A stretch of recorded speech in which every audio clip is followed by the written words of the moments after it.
Hello, Hectic 99 was one of my favorite shows. Yeah. Yes, it just fell around. So I was one of the field presenters on SABC2. My mom, yo, No. I am now the director for the live streaming department. Oh, gift. Yes, Daddy. You know, one of the reasons, or rather, one of the things I love about interviewing people from South Africa, because now we're interviewing people like from everywhere in the world, is South Africa is my home, my comfort zone. However, the stories are also very much inspiring as well as, you know, people from other countries.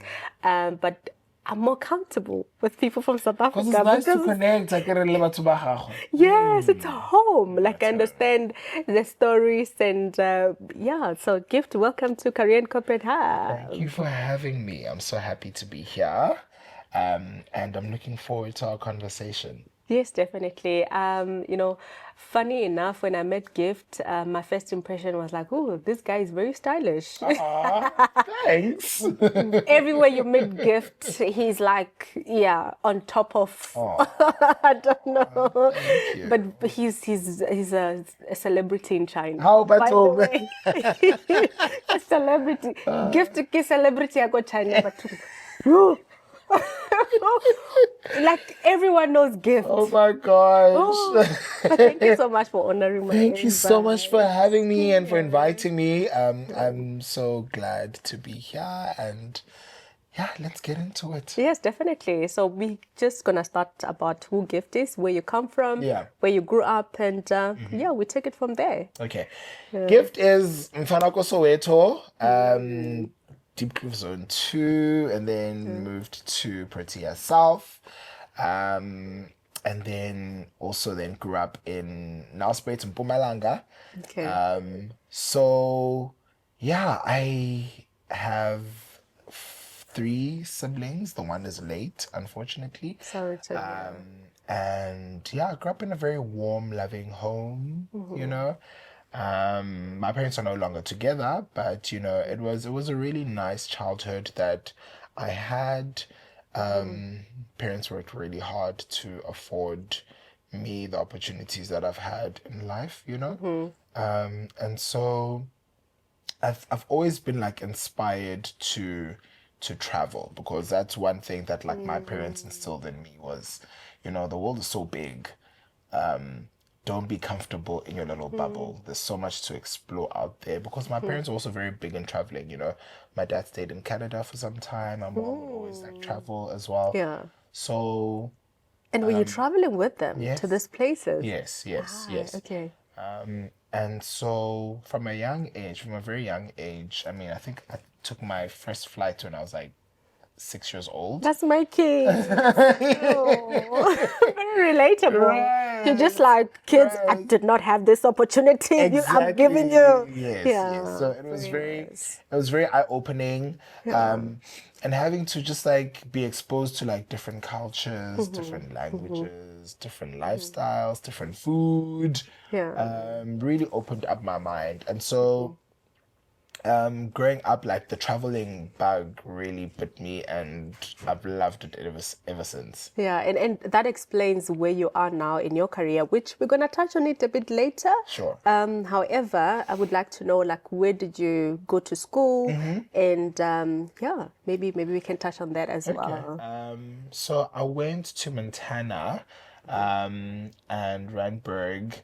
And then high school, I went to Penryn College. And then after finishing high school, I went to the University of Pretoria at Tax. I'm a Tax alumni. Yeah, Tax. And then I did a postgraduate course at the Northern University of Arizona in the United States. Okay. Were you there physically? Phoenix, or? yes, I was. Yes. You really love traveling. Right. So yeah, like that in terms of like my education. That's And what did you study at Tusk? Tax. I did theatre production and performance arts. I did a double major. So I did theatre production, performance arts, and media and communication studies. So it was a double major. And yeah, I finished, was it 2014? Okay. Yeah. So we're probably almost the same age. Yeah, I'm 33 this year. Oh no, I'm old. How old are you? I'm turning 35. Oh no, so like just 2 year So difference. you're like my husband's age. Yeah. Okay. So we're peers. Yeah, we're peers.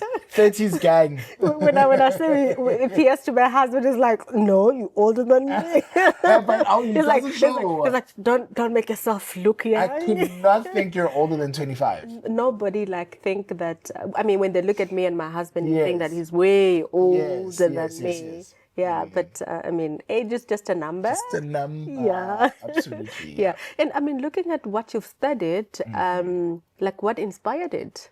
So I think I've always been someone that has been like creative and always loved art, especially performance arts. You know, like I was always that kid like in church, like I'd do like performances, and I'd also just like dancing and I'd like performing, and so everything that was like creative performance was something that I've always loved, and so I think I also am very grateful to like my mom, who was open enough to allow their child to study something out of the norm. Because right? that's where I was going to, like Yeah. you having to study drama and like media and communication.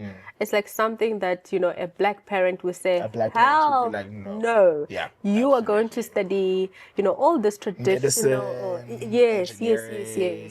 Yeah. So absolutely. that's actually great. And me as a parent, I would also like to allow my kids to explore, because a lot of people get into depression because they are doing what they do not like. However, their parents push them to do. Yeah. So I must say I really am very grateful towards my mom. She's a strong black woman, as every black woman is, but she really was so open to having me do what I loved and what I wanted, because she knew how passionate I was about it, and she was like, as long as you know that you'll be fine, you'll be employed one day, then like it's fine, do what you love. And so that was the reason why I decided to study, theatre production, performance arts, and media and communications. And yeah, I've also got like training in television presenting through OnCue Communications. okay. So yeah, in university I was also in radio. I was on campus radio. I was at Tax FM for quite some time. So I was able then to like, explore the broadcasting side of things, When I was a kid, I was also on television, on SABC2. So it's always been something that's been there. Like there. Yes, it's always been something that's been there. So And I guess then having that choice was also inspired by you being like on SABC2. Oh my God, the more I interview people, the more they open up about themselves. I'm just like, guys, like, what's happening? Now I must do more research. No. Oh, But that's the whole point of the discussion, right? Which gift on SABC2? Hectic 99. And literally what you're saying, hello, Hectic 99 was one of my favorite shows. Yeah. Yes, So I was one of the field presenters on SABC2, and it was really nice, being like on a kids show when I was young as well, being exposed to broadcasting, television, and also then exploring radio. Because I'd never done radio before. But you've got the voice for it as well. Thank you. Yeah, Thank you so much. you really do. I really wanted to explore as much as possible when it comes to broadcasting, because it's part of what I studied, Yeah. And getting to do it practically was also then very much important for me, because then I can actually practice what I've studied. And so, yeah, it's broadcasting is quite tough. It's not easy as much as a lot of people might think that like you're just like Yeah. chilled. There's so much that goes into it, preparation or like with whether you're on screen or on air. Um Which is what you're doing currently in China as Yes, well. yes, Yeah. yes, absolutely. And so it's a lot of work. It's a lot of preparation. It's a lot of things that are going on at the same time. Yeah. Research Multitasking, as well. research, You must be well absolutely. Yes, researched. a lot of research. Yeah. And yeah, you just need to be also like be clued up about what's going on in the world, events of things, Yeah. news and so forth, because people are looking towards you to get information. So it's one of those things that you really need to be clued up about what's going on around you. Yeah. And now let's talk about moving to China. What really made you, I mean, me asking this question is a little bit also, I don't want to say, I mean, you spoke about traveling and which I would assume that that's what inspired it. But now, from not really understanding your background, I would say you were in South Africa, you finished studying, and then you didn't have a job. But then at the same time, you went to do your postgraduate in you said in USA, yeah. And how did that come about? So I was working back home. I was working for a production company called Pink Art Productions. And so an opportunity came in 2018 for me to come to Beijing. Actually, a friend of mine that you've interviewed before, Luyanda, was the one who first came to China and was working for EF. And then he recommended me Excuse me. to come because we went to the same university. So we've been friends for like years. He recommended me and a couple of other friends of ours that went to the same university to come work for the same company. So that's when I came in 2018. And then I was able to get the opportunity to work for Star Times, which is also a television network that has their headquarters in Beijing. So I was with Star Times for about 2 years. In South Africa still? No, in Beijing. Okay, so that's when you That's when came. I had come to Beijing. Yes, Yeah. so that's when But this in is 2018. after you finished your postgrad in Yes. Atlanta. Yes. So in Phoenix, Arizona. So when I went back to South Africa, I was working for Ping Art Productions. Okay, that was after your postgrad. Yes. Okay, I I see. was working for Ping Art Productions after Yeah. my graduation. And I was with them for quite some time. And then there was a time also when I was helping out my mom with her business, which is Definite Enterprises, as like the managing director.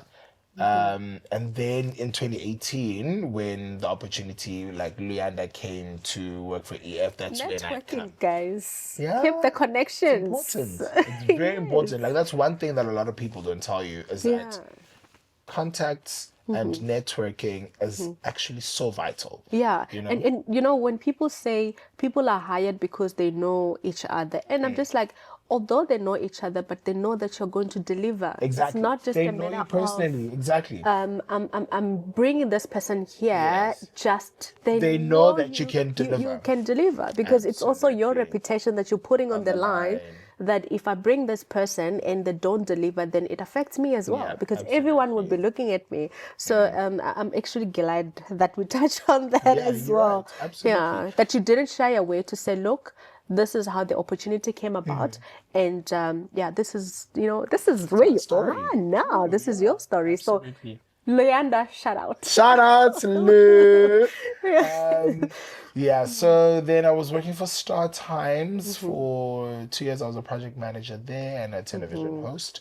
And then while I was working at Star Times, and CGTN was saw my work, and then they were like, actually, we like what you're doing, so like come work for us. So like they poached me from Star Times, and I was like, okay, this is good, like great. Yeah. Great opportunity, great platform, good salary. So let's It's always go. about money. Yeah, Most of the time. yeah, and I've actually grown as well, like in my in my work.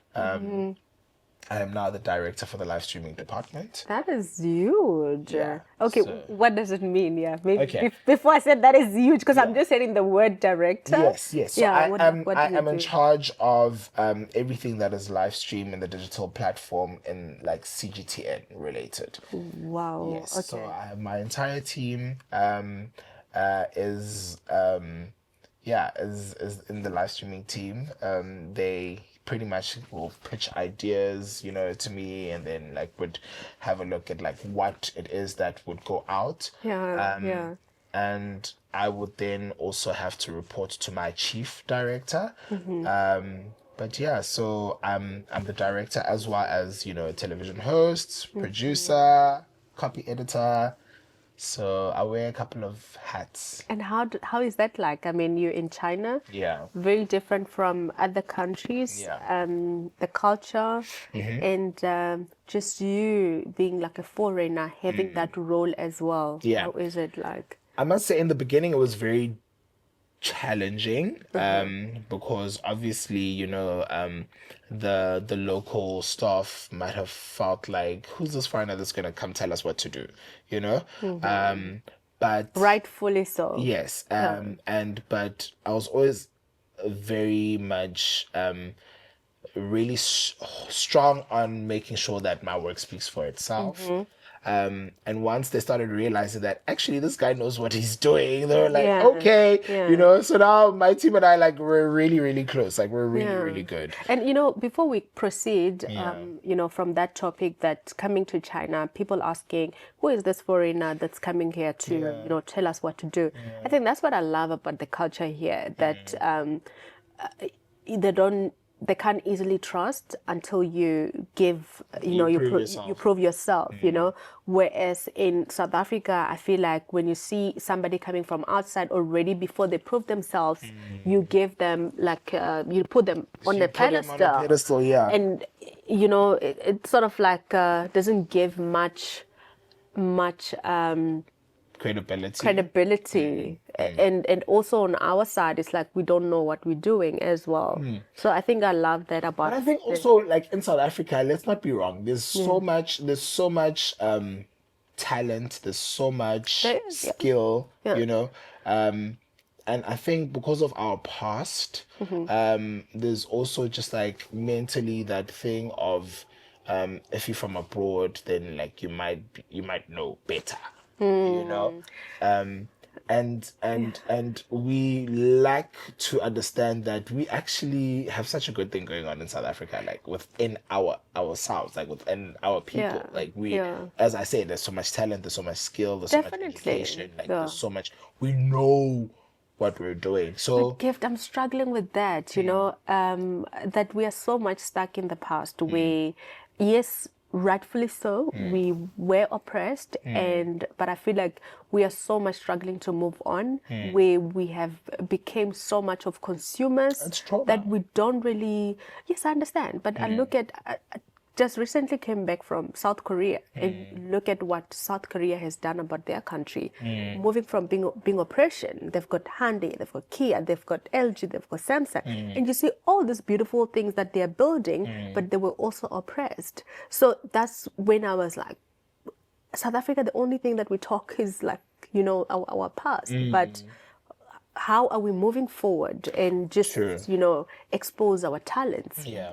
The fact is, we are very talented. Yeah. You wouldn't have been here if you weren't talented. I wouldn't have been here if I wasn't talented. Absolutely. So, I think because we also are such a diverse country, it makes it more challenging for us. True, You know what I mean? true, There's so many different cultures, there's so many Yeah. different ethnicities. Yeah. And so being so diverse, it can be quite challenging, and it's still also very fresh, like we're still a young democratic country, in 30 terms years of, is a long time. but I mean, it's still quite fresh. 30 years is a long time. Yeah. And I think there is, let's There is there's growth. been growth. There's Definitely. been progress, There's a lot of good things that have happened. And obviously, like any other country, there's been some challenges that, like, we face, Definitely. Like, I am proudly South African, you know, and Me too. And I'm going to vouch for anything that is South African. So I have so much trust in our country because I know the potential that we have. Yeah. And I know the amount of growth that we can still have. Yeah. You know?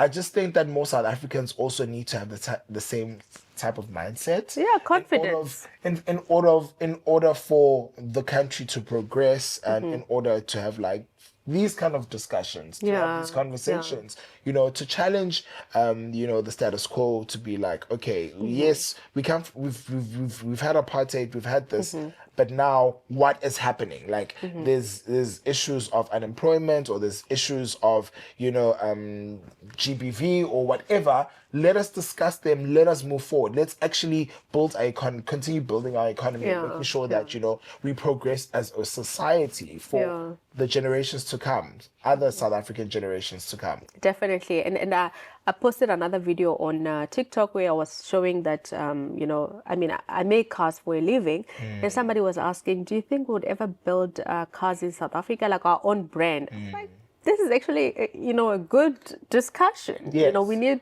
that dialogue. I mean, we're already doing it for your VWs and your Mercedes-Benz. Exactly. Why can't we have our own brand? We literally have a hub of automotive in South Africa, and the quality is it's great. One of the only hubs in Africa. Do you understand? So, like, we have the ability to do those things. We just also need the minds to come up with the ideas or the concept of making up a brand. We are the Maybe you should be you should be the one that's spearheading that. Don't put me in the spotlight.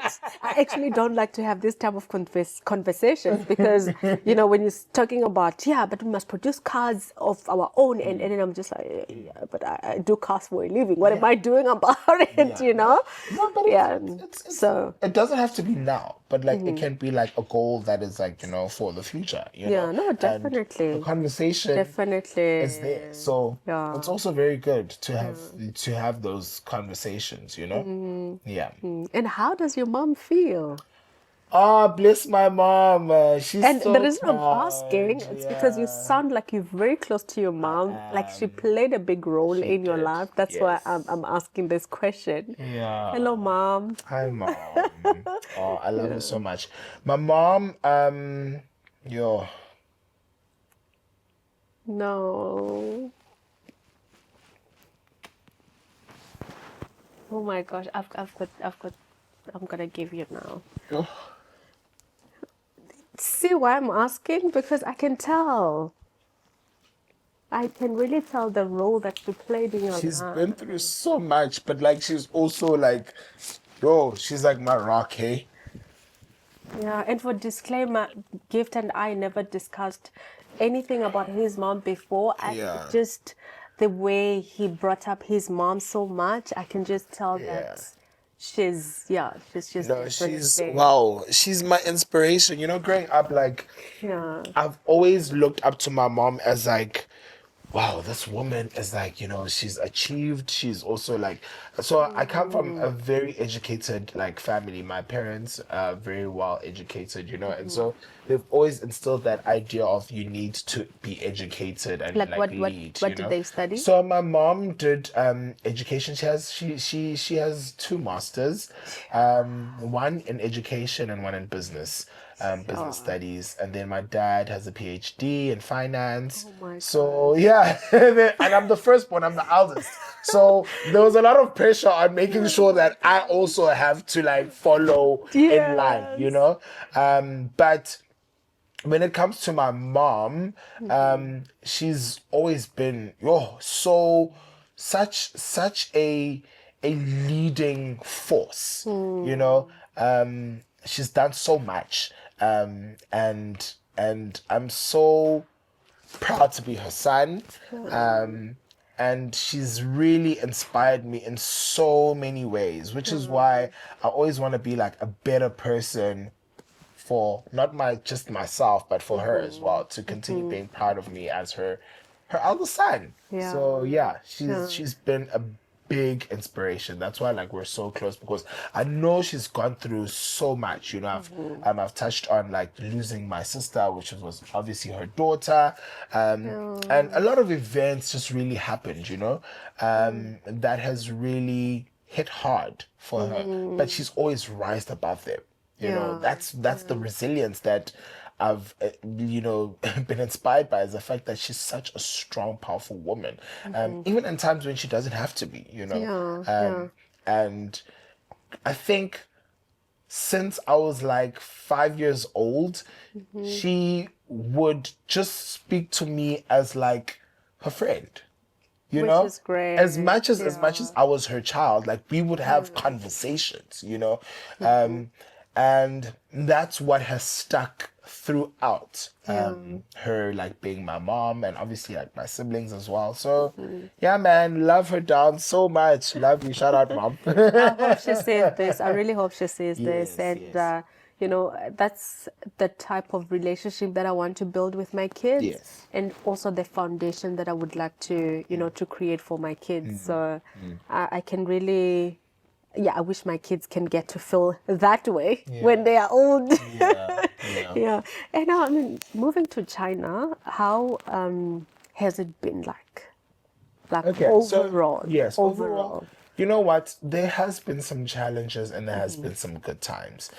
My mind frame is that I like to focus more on the positives than the negatives, That's right? great, yeah. Because that's how I continue to enjoy my stay, you know? True.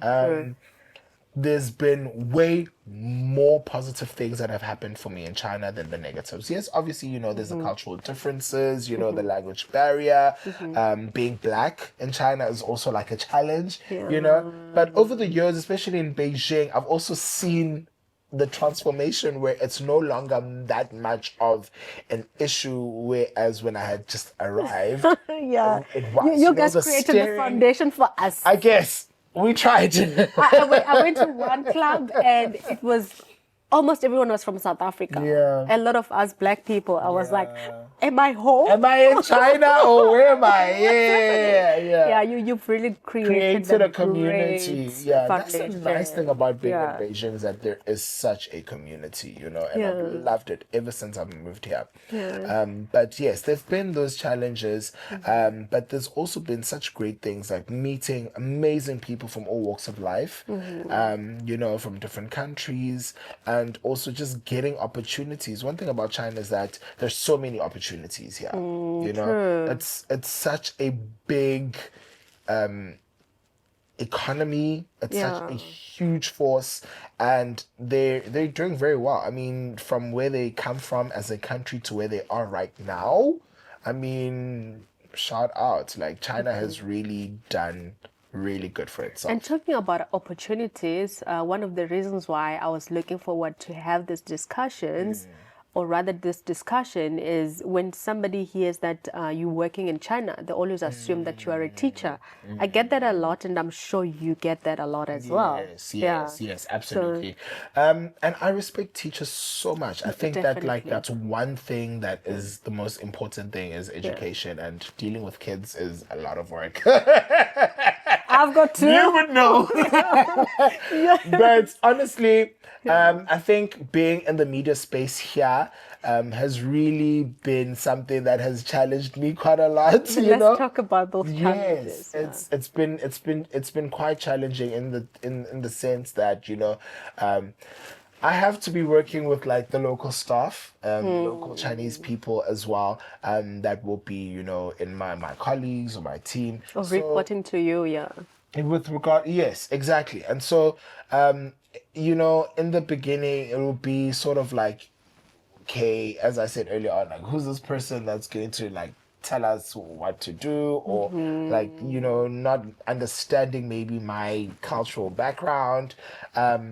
And then after breaking that ice, then it's acceptance, which is the beautiful thing, you know. Yeah. It's acceptance, like I accept you for who you are, and just realizing that we're human being at the end of the day. You know, there's also a lot of things that we find quite similar to each other's cultures, you know.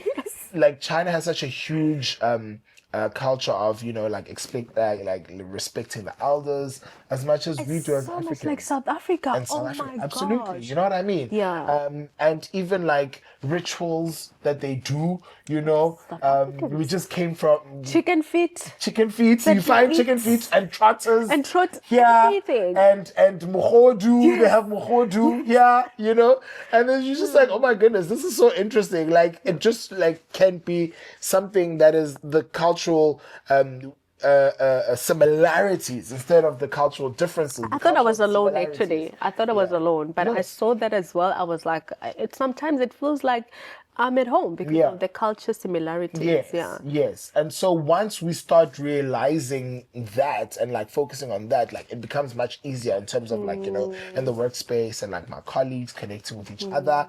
And I'm also very big on quality of work, producing quality of work, you know? And so I think letting my work speak for itself is so important, because then not only am I changing the narrative of Black people and Africans, you know, in China and globally, but I'm also showing that we do have the skills, we do have the intellect, we do have the qualifications, we do have, That is true. you know, and yes, we were capable of Yeah. doing all these things. Talking about the work to speak for itself, China is actually so different from, I would say, South Africa, where you talk more about your work, you know, like you should be confident, you know, that's when you easily get promoted. But here it's like the work, Yes. not really, or in my area, not really like confidence that, hey, you must talk. Yeah. No, it's like, Show what us your is, work. show us your work. Yeah. Absolutely. Yeah.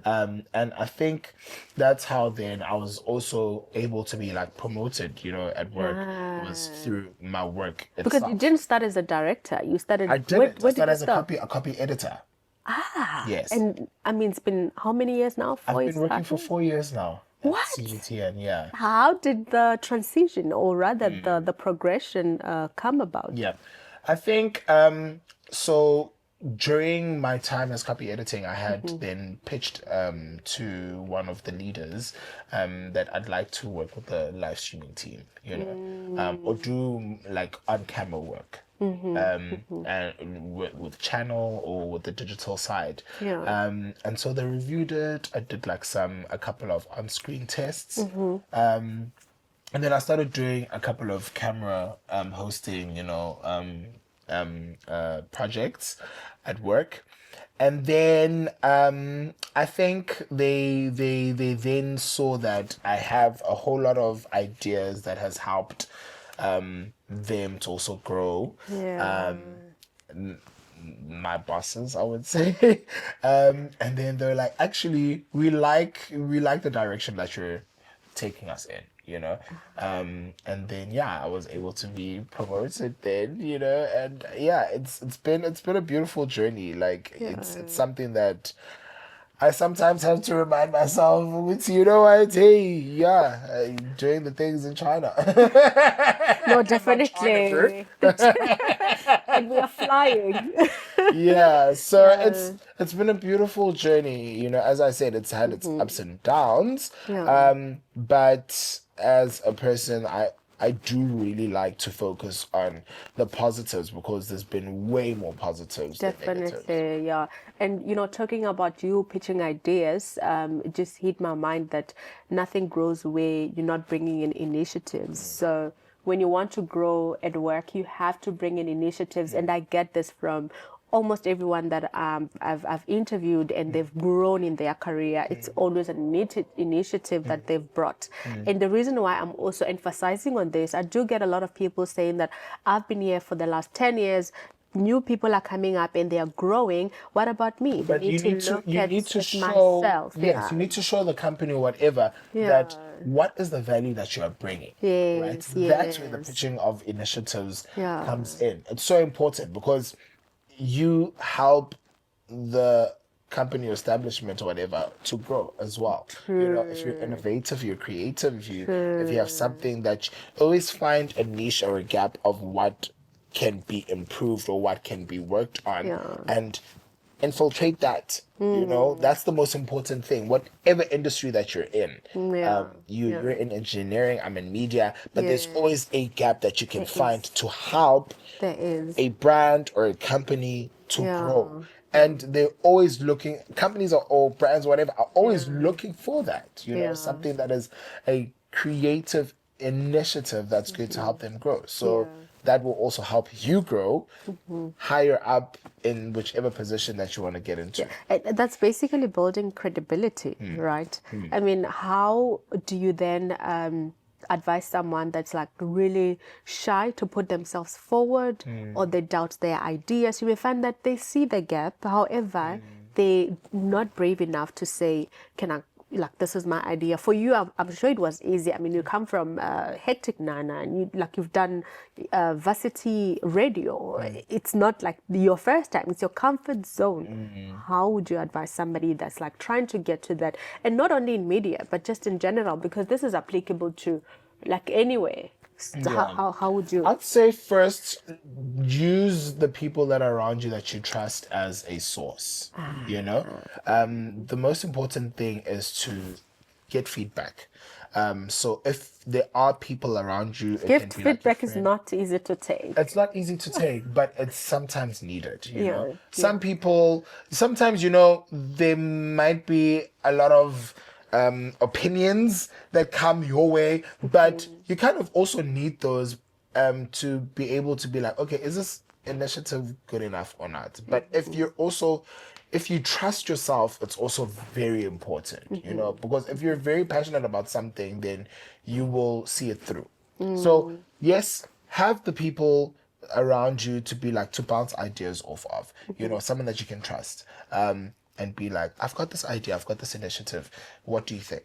You know, do you think it's something that I can pitch and work? You know, and like fine tune it. Make sure that like by the time you want to get to a point where you want to present it. What if somebody steals my idea? So that's why it's very important to find someone that you can trust. Okay. You know? Yeah, it's I very do important agree. you can't just like pitch your ideas to everyone. Yeah. You know, someone that you know you can trust is so You need to important. build your allies. Absolutely. Yeah. Absolutely. Yeah. I do agree. Yeah. And just in general, what opportunities did coming to China give you apart from just, you know, growing at work? What other opportunities? So I have been very passionate about like giving back back home, you know. So when I've obviously I've won a couple of awards while I've been here, and one of the awards that I had won at the Pride of Africa Asia Pacific Awards was Outstanding Achievement in Media, and so I was like, I want to do something that's going to also impact my community back home. So I decided to start up an NPO, which is Anadima Projects, which really celebrates my grandmother and my mom. My grandmother was Anna, and my mom's second name is Dimakatso. That's why Anadima came about. And so I focus on youth development, career guidance. We have youth summits, annual youth summits. We've had... no wonder we connected so much. Like, hello. Yeah, so I'm very big about, you know, developing our young people, giving them career guidance and skills development, and exposing opportunities, you know, to young people to get work. And so it was launched in 2023. Okay. The first youth summit we had was in Babela Stadium, and then the last one we had was this past last year October, at the Bushbuckridge municipality. And we've thankfully been able, you know, to work with the National Youth Development Agency and the Department of Arts and Culture, Department of Education. So we want to continue growing and impacting the communities. Currently, we've just finished doing a project where we've been training with the NYDA. We've been training young people to be able to like sew and design, and they'll be like awarded like they've been awarded certification and qualification. And we've also done a construction internship for young people. So we don't just want to have summits and then leave it there. Like, we actually want to see them working. That's really great. We want to help with unemployment rate. And that's one thing that I'm very passionate about. So that's one of the opportunities that have come up for me being here. Yeah, Is true. to start that initiative, and even also other initiatives I've done, like events, here in China. So yeah, I'm a creator. That's why he's a celebrity in Oh, China. stop it! He connects people. Oh my goodness! That's like really, I'm sure, I mean, listening to that, and you're not even home, but you're still able to give back to, our country, which is really amazing.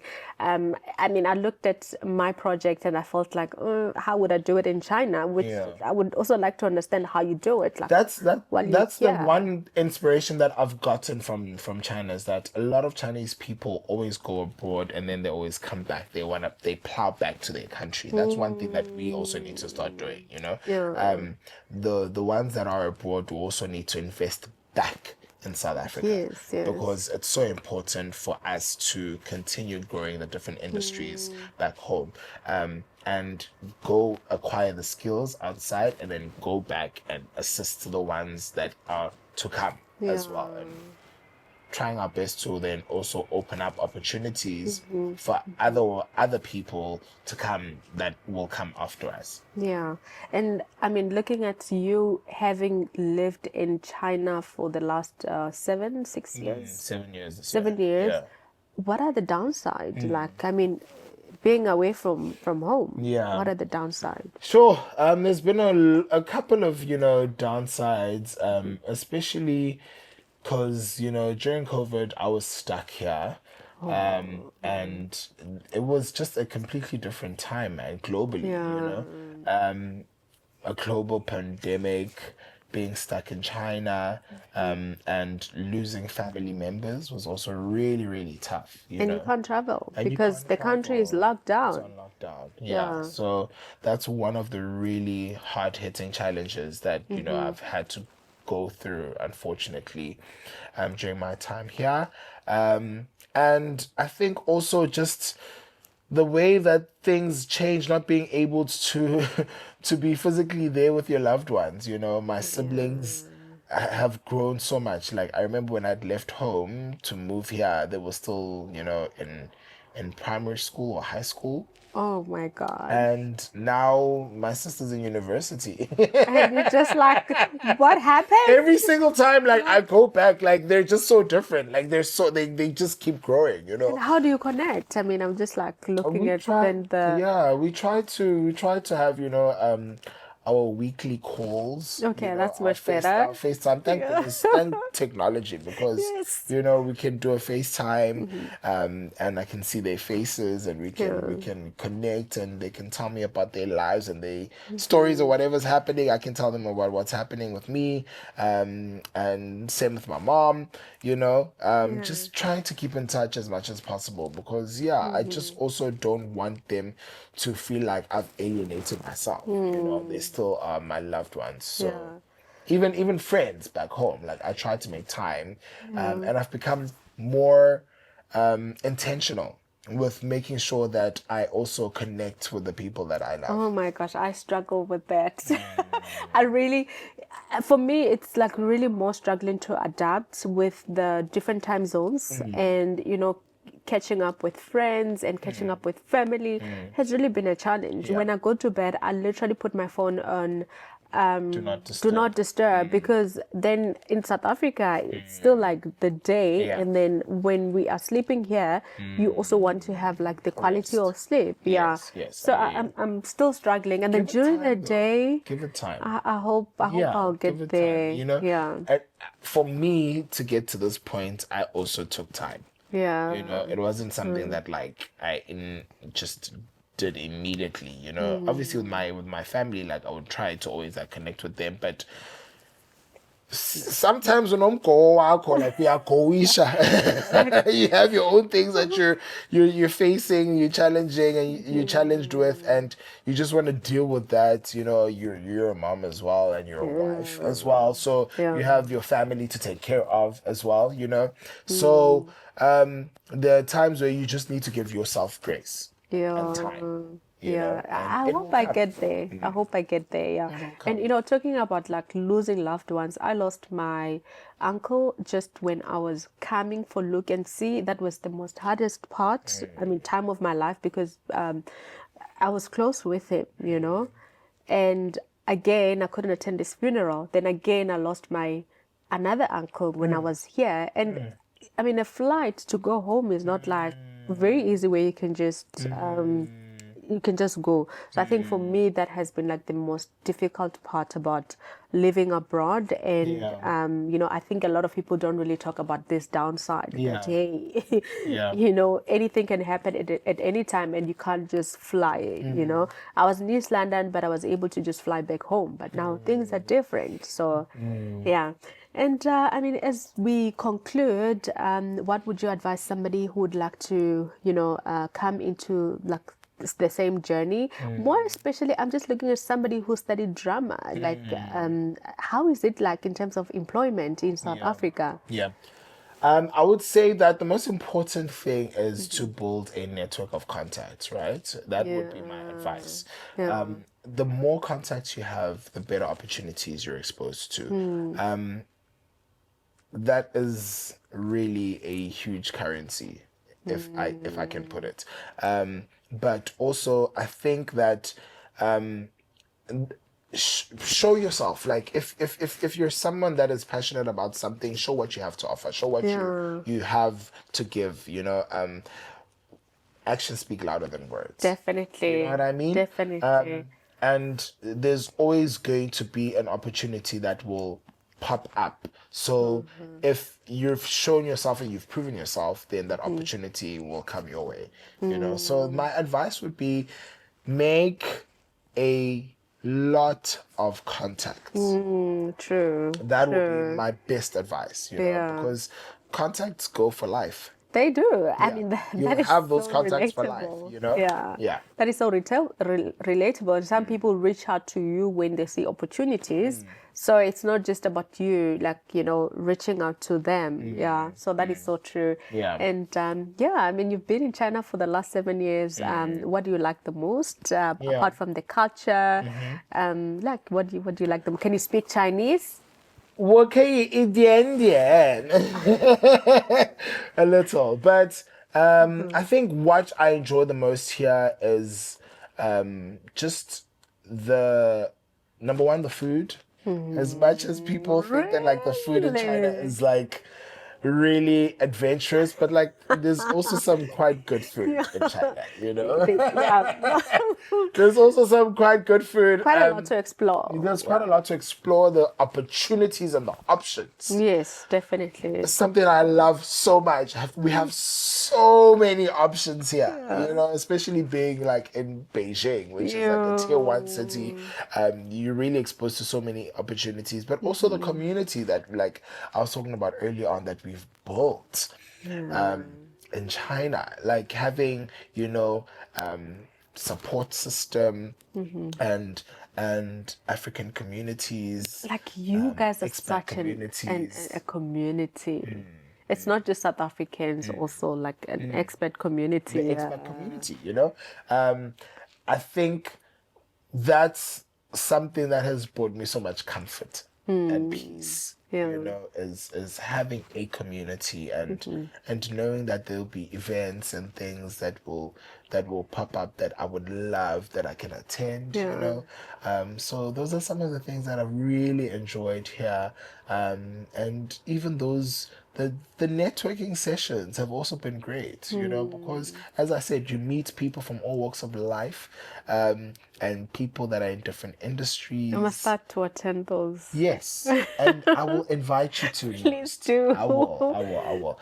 So there's been such beautiful, you know, events and communities that have opened up for expats and locals, and also just the journey of locals and expats, foreigners, engaging and getting to learn about each other. You know, it's something that's really been a journey. It's been a good journey. This is one place where I met people from a lot of different countries. Yes. And I've said this before in the podcast that I've literally met a lot of people from different countries. Yeah. In some countries, I hear them for the first time. I don't do geography, so I hear you. I'm learning a lot. Yeah. Just like, where is that? Where on the map is that? Exactly. So it really opens up your mind. Yes. And I mean, we can't talk about traveling because you've been traveling since you were, you know, young. Yeah, yes. So for us, it's like opening that opportunity. Yes, I traveled a little in South Africa. I think I'm quite fortunate enough that my work does allow me to travel to different countries. However, coming here, it's like having that affordability as well. Let's talk about the affordability. Yes. You know, whew, bless the fact that we actually are able to afford the things that we're able to afford, because also we live in a very crazy economy globally right now, you know, where the cost of living is so high and so expensive. But thank God we're able to afford, the things that we like. And also, as I said, like it's so affordable to travel, especially like if you want to travel and see Asia. It's so accessible. Number one, it's affordable. And I think also just being able to expose yourself to so many other things. It's so nice. And also there's the convenience is one thing that I enjoy. Yeah. The convenience, so much convenience. Living here is so convenient, like in terms of things come to your doorstep.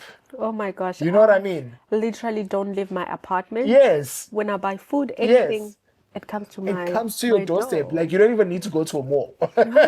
Everything you need and want will come to your doorstep. It's literally just an app away. It's like we're living in 2030. It's crazy. With just so many things, so many technologies, so many conveniences. Advancement. You don't need cash. No. Your phone is all you need. I actually traveled to one country. Yeah. I think it was Hong Kong, and they needed cash. I was like, when last? When I was back home, I was like, oh my goodness, I was stressed because I'm like, what am I supposed to do with this cash? Like, where do I keep it? Because I'm so not used to having cash on me anymore. We don't use handbags, nothing. No. It's literally just you going. With your phone. Your phone is all you need. Your phone is all you need because your phone is your life. Oh my you need it for your taxi. You can pay, for at the restaurant, whenever you're buying at the shop, whatever. Everything is just like digital money. Yeah. Do you use bicycles? I do. I do like cycling here as well. It's also like a fun thing, to see around like the city. And that's what I'm saying. Like the convenience, transport is so convenient and affordable. Yeah, it's so affordable. You either take a bus or you take the subway or you take a taxi, or you know what? You're given options. So the convenience is one thing that really has spoiled me here. Yeah, and now, I mean, are you permanent? Are you on contract? How does the future look like? Yeah. I'd say my job would like for me to be with them for another 3 years. So I'm still around for some time. That's but you know what? I think with any person, I still would like to continue growing. In my career. So if an opportunity comes that, is bigger and worth taking, then I'll go for it. Absolutely. Yeah. I mean, that's also me. I would definitely still like to explore other countries. I would have to convince my husband. Which country would you most likely love to go to? I mean, I've gone to work in Europe, definitely not Europe, but probably Dubai. Okay. I think I would like to There's a lot work going there on for in like a Dubai. year. Just a Yeah. tax-free country. Not just working, not You paid. won't have to worry about tax because that's another thing. Definitely. Yes. Yeah. So, Okay, fair. and I think maybe also working in China for a Chinese company, Okay. where like still maybe in automotive or another Yes. company. I think that's something that I would also like to explore. Okay. Yeah. Yeah, because now currently I'm in a German company, and I mean, a lot of things are still quite international, although like you do experience a bit of like Chinese culture, Yeah. but you don't fully experience it. I mean, my manager is German. Most of my colleagues are German, Indians, and then I'm South African. Yes, I do have Chinese colleagues, but there's like more diversity like in the team. Yeah. So it's still like in terms of like the working culture, I don't really fully experience it, you know, like hear you. as like yeah, but I would really like to experience it. Yeah. Hey, manifestation. Yeah. That's it. Defi- Manifest it. Definitely. Yeah, I into life. mean, yeah, definitely it will happen. And then is there anything that you would like to add that maybe I did not include in our conversation? No, not really. Just, catch me on my socials. I'm at Call Me Malume or Let's talk about that. I'm such an uncle. I actually wanted to I'm ask, like, such an uncle because I love kids. I'm bringing my love kids when I want to go party with my No, husband. please, please. I love You're kids gonna so take much. care of I'm them. such an uncle. Like, that's why, like, all my friends that have kids, they will tell you. I'm such an uncle. Oh my God. I love just, having I think also I live vicariously through kids because like they remind it's so nostalgic of my childhood, like I had such a great childhood and like I'm a kid at heart. I love all the fun things, like when I go to a theme park, like I'm a kid at heart, Yeah, So I just, I'm an uncle, so call me Malume, Nging Malume. And I'm also at that age now where I actually am an uncle. Yes, you are. Yeah. There's one thing that I want to talk about before we conclude, but you were still saying there your social media handles. I don't want Yes. to like At for you. Gift Mona, call me Malume. On Instagram, on TikTok. I'm loving TikTok so much. Like the TikTok bug has bitten me. I love Oh it. my goodness, I love TikTok love so TikTok, much. yeah. Yeah, so on Instagram, on TikTok, on Facebook. Yeah, that's me. Okay. Dating life in China. Yeah. I would like to talk about this. Whoa, you saw how I laughed there? Let's talk about it. I mean, It's been so interesting. Oh my goodness. Wow. So I am a queer man. And so, the dating pool for a black gay man is obviously going to be a bit interesting. Yeah. Considering the fact that yes, there are a lot of internationals and foreigners and expats, but there's obviously also a lot of locals.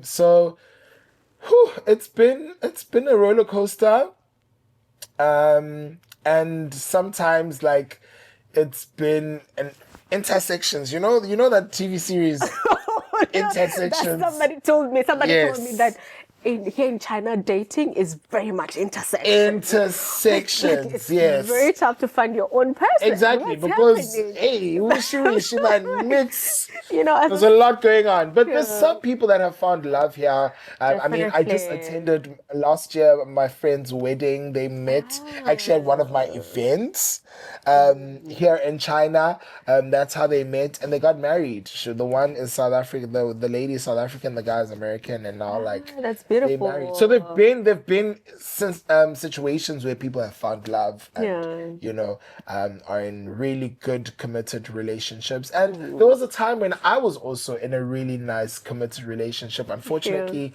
the person had to move back to their home country, and then that's how it ended. But yeah, I'm still dating. Hit me up if if you can tick the boxes. But yeah, it's something. No, that's why I thought I should ask you this question because, one of my friends was actually saying that it's been really tough to get a partner in and she's not even curious, but she's struggling. So it's like, okay, yeah. My thing is that like it's also very important like where you're looking, if you are going to look for someone in the streets, you're going to find someone for the streets. Okay. You get what I mean? Yeah. So it's also important like where you are looking in terms of like the quality of person that you're looking for, like the spaces that you're looking for that person in is important as well. Yeah. So I've also had to shift my mindset in terms of that. Was that like, of course I'm going to get heartbroken because I'm out there busy with people for the streets. Like that needs to stop. So let me start actually looking and focusing on the streets. Oh my gosh, the streets love me. But it's been fun. It's been it's as any one would say, it's had its ups and downs. But the dating, it's a journey. And the reason why I brought up this dating part in the podcast for Korean Corporate Hub, like when you're living abroad, I mean, you sort of like also look at the age that, oh my gosh, and would I ever settle down? You know. I'm now 33. How is my life look like? How does my life look like? I'm sure you had like, okay, when you like try to put your life. And I think that could also be a challenge, that maybe there aren't a lot of people that you open to date. Then it sort of like also limits you in terms of like getting a partner to settle down. I think the thing is that like, because I know like what I have to offer as a partner, but also like I've done so well for myself. It sometimes can be very intimidating for another person, and I'm a lover of love. Like if you can match my quality of love, you can match my humor, because I love humor as well. Yeah, then, like, definitely. we're good to go. You know what I mean? But I think that's also another thing, is that like I do want to settle down. I do want to I have that vision where I'm going to be like with my partner for life, have kids. Yes, you know what I mean? So and not be the malume anymore, and be the and dad. be the dad. Exactly. So only time will tell. Definitely, all in due time. I think there is no pressure. But do not allow the societal standards to sort of like pressure you. And when it comes, you will definitely embrace it, because it will be the right time. Absolutely. Everything happens for a reason. So Gift Mona, thank you so much for coming. It was really a lovely conversation. I wish we could just talk throughout. I've got so many questions, but unfortunately, this has been lovely, Kodani. Thank you so much. I even got emotional at some point, but it was beautiful. I actually loved having this conversation with you, and thank you so much for having me. It's a pleasure. And I was about to say, time is money in China. Time is indeed money. Time really is money in China. Yes. So. Colleagues, thank you so much for joining. I think I did not introduce when I started. However, I just couldn't wait to, delve into Gift's career. So please do follow him on all his social media networks, as he mentioned. And please don't forget to comment. Let's engage. What do you want to know about Gift? There's a lot. I think he's built a huge community here in China that you can also gain, maybe when you're looking for a job, here's the person to go to.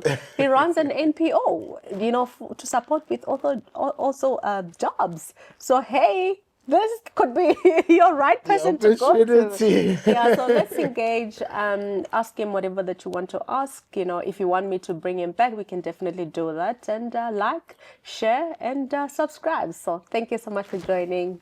Bye-bye. Be kind and gentle.